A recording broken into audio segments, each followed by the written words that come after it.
Y a-t-il une ligne de démarcation nette entre les gens qui ont une schizophrénie et ceux qui n'en ont pas? Non, il s'agit d'une question de degré.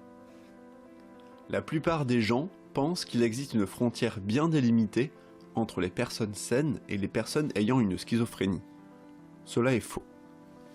Une étude récente, publiée dans le journal Clinical Psychology Review, intitulée « La continuité des expériences schizophréniques dans la population générale », montre que la plupart des gens peuvent avoir des expériences similaires à celles présentes dans la schizophrénie à un moment de leur vie.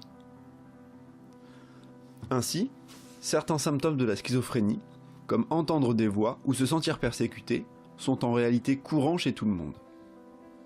Par exemple, dans une étude récente, plus de 70% des personnes ont rapporté avoir entendu la voix d'un proche décédé dans les 6 mois après sa disparition.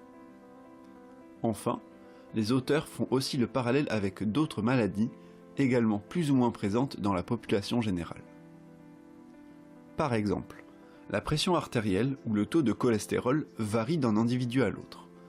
Ce n'est que lorsqu'ils sont très élevés et qu'ils nécessitent un traitement que l'on parle d'hypertension artérielle ou d'hypercholestérolémie.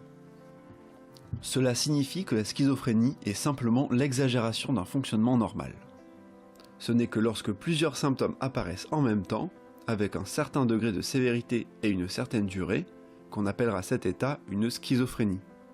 En résumé, la schizophrénie, ce n'est pas une question de tout ou rien, c'est un continuum.